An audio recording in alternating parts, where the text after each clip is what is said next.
Kewajiban hamba kepada Tuhannya. Pesan Nabi kepada umatnya. Assalamualaikum warahmatullahi wabarakatuh. Bismillahirrahmanirrahim.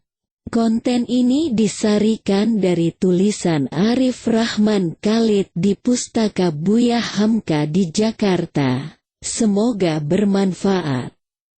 Sebelum melanjutkan kajian ini, jangan lupa subscribe channel kita ini ya.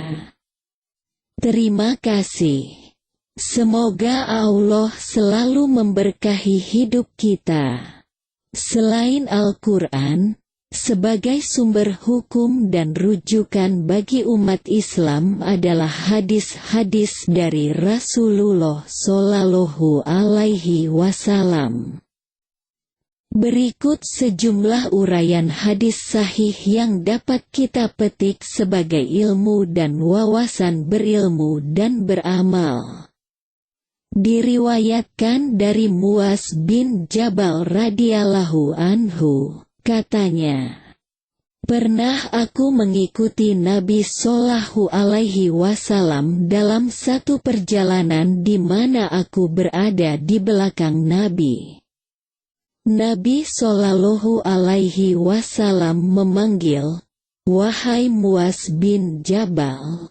Aku terus menyahut, 'Telah kuterima panggilanmu itu wahai Rasulullah.' Kami meneruskan lagi perjalanan. Kemudian Nabi Shallallahu Alaihi Wasallam memanggil lagi, 'Wahai Muaz bin Jabal.' Aku menyahut, 'Telah kuterima panggilanmu itu wahai Rasulullah.' Kami meneruskan lagi perjalanan kemudian Nabi Shallallahu Alaihi Wasallam memanggil lagi, 'Wahai Muaz bin Jabal.' Aku menyahut lagi, 'Telah keterima panggilanmu itu wahai Rasulullah.' Beliau Shallallahu Alaihi Wasallam bersabda, 'Tahukah kamu kewajiban manusia terhadap Allah?'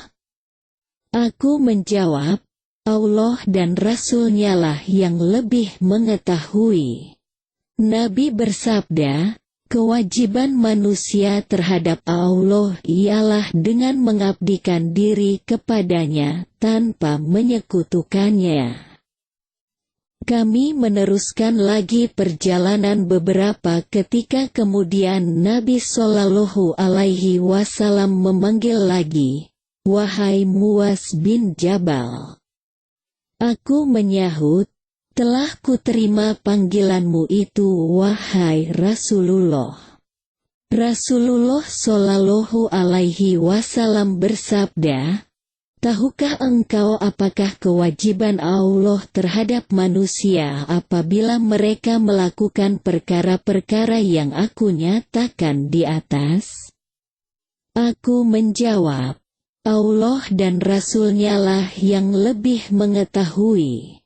Akhirnya Nabi Shallallahu Alaihi Wasallam bersabda, 'Allah tidak akan menyiksa mereka.'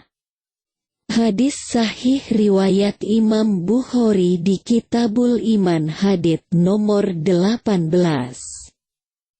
Diriwayatkan daripada Anas bin Malik radhiyallahu anhu, katanya, kami dilarang bertanya sesuatu kepada Rasulullah Shallallahu Alaihi Wasallam. Maka kami merasa amat beruntung apabila ada seorang pedalaman yang cukup bijak datang menghadap Rasulullah Shallallahu Alaihi Wasallam untuk bertanya kepada baginda di mana kami dapat mendengar pembicaraannya.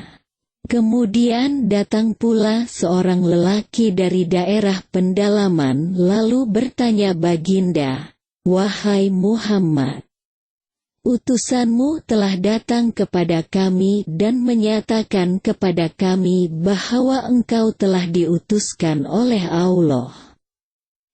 Lalu Rasulullah Shallallahu Alaihi Wasallam menjawab dengan bersabda, 'Memang benar. Lelaki tersebut bertanya lagi, sekiranya benar, siapakah yang menciptakan langit? Rasulullah menjawab dengan bersabda, Allah. Lelaki tersebut bertanya lagi, siapakah yang menciptakan bumi?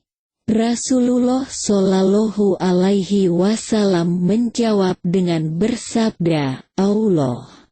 Kemudian lelaki tersebut bertanya, siapakah yang menegakkan gunung ganang dan menjadikannya sebagaimana sekarang?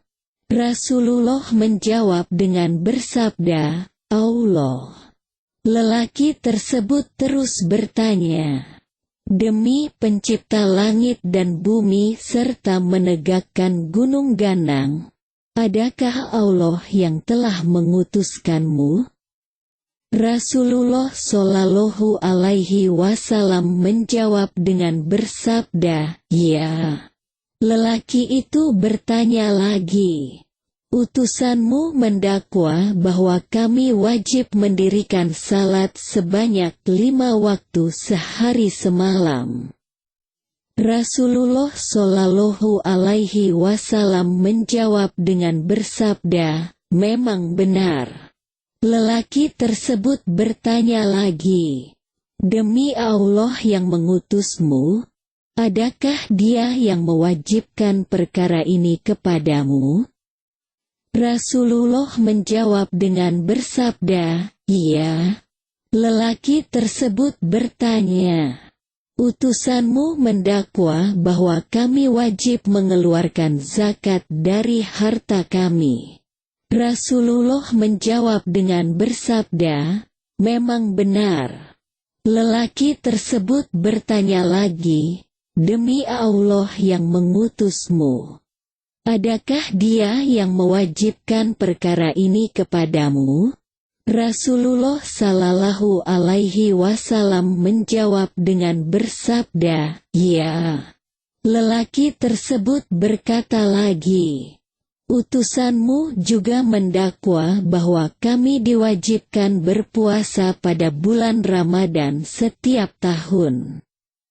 Rasulullah Shallallahu Alaihi Wasallam menjawab dengan bersabda, memang benar. Lelaki tersebut bertanya lagi, demi Allah yang mengutusmu, adakah Dia yang mewajibkan perkara ini kepadamu? Rasulullah menjawab dengan bersabda, iya. Lelaki tersebut berkata lagi, utusanmu mendakwa bahwa kami wajib mengerjakan haji di Baitullah, sekiranya berkemampuan. Rasulullah Shallallahu Alaihi Wasallam menjawab dengan bersabda, memang benar. Kemudian lelaki tersebut berpamitan, pergi sambil berkata, demi Allah yang mengutuskanmu dengan kebenaran, aku tidak akan menambah atau mengurangi apa yang telah engkau jelaskan. Setelah mendengar kata-kata lelaki tersebut, Baginda pun bersabda, sekiranya dia membenarkan sebagaimana yang diucapkannya, niscaya dia akan masuk surga. Hadis sahih riwayat Imam Bukhari bab iman hadis nomor 7. Dalam hadits yang lain diterangkan, dari Abu Hurairah radhiyallahu anhu, ia berkata, seorang lelaki kampung telah datang menghadap Rasulullah Shallallahu Alaihi Wasallam lalu berkata, wahai Rasulullah, tunjukkanlah kepadaku suatu amalan yang dapat menyebabkan aku memasuki surga. Rasulullah bersabda, engkau hendaklah mengabdikan diri kepada Allah, jangan menyekutukannya dengan sesuatu. Dirikanlah salat sebagaimana yang difardukan dan keluarkanlah zakat yang diwajibkan serta berpuasa pada bulan Ramadan. Lalu orang itu berkata, demi Allah yang berkuasa ke atas diriku, Aku tidak akan menambah atau menguranginya sama sekali apa yang telah dijelaskan kepadaku. Setelah orang itu pergi, Rasulullah Shallallahu Alaihi Wasallam pun bersabda, "Siapa yang ingin melihat ahli surga maka lihatlah kepada lelaki ini." Hadis riwayat Imam Bukhari bab Iman hadits nomor 9.